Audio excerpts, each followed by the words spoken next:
All right, the tragedy in Las Vegas has a lot of parents asking themselves, what should I do in an active shooter situation? A mother who was at the concert spoke about how the experience has affected her child. So abstract for her that everything is very matter of fact when she was talking about it, but she was amazing and so incredibly brave, and not once did she cry or scream or ask what was going on. So I think she's going to be okay.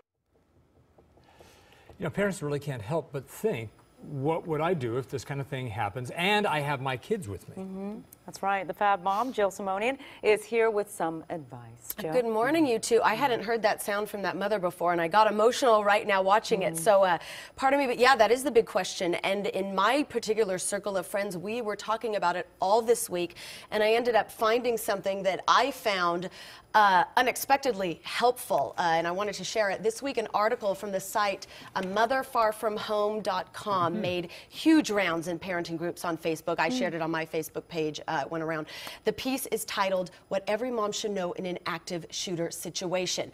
Talk about something we never thought we'd have to think about. But this piece gives practical tips about how being mentally prepared as parents, essentially training ourselves to be extra hyper aware and think ahead when we are out with our kids.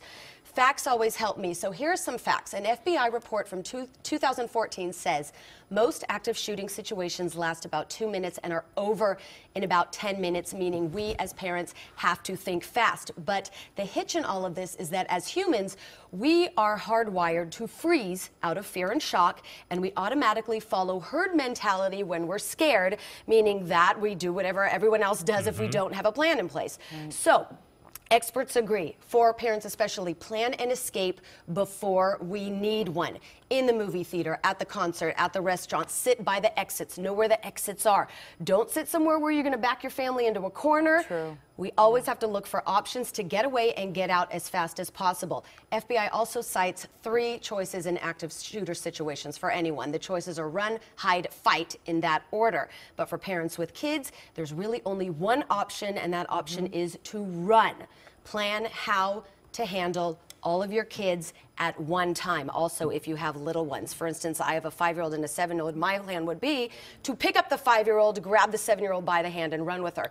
And for small kids, I think it's also important to have a designated code word that, you know, you predetermine with them, like danger, which means if I say this word's kids, this means you stop, you pay attention, you follow me now. So taking a few minutes just to mentally prepare is the trick that we need to think fast to get out of a dangerous situation fast. It's terrifying to think about, but yeah, I think that it's not just one word, run. It's run and hide. Run and hide. Find a place to go and hide your family. Get as far away as possible, yes. Yeah. The code word was a great piece of advice. All right, Jill, thank you very much.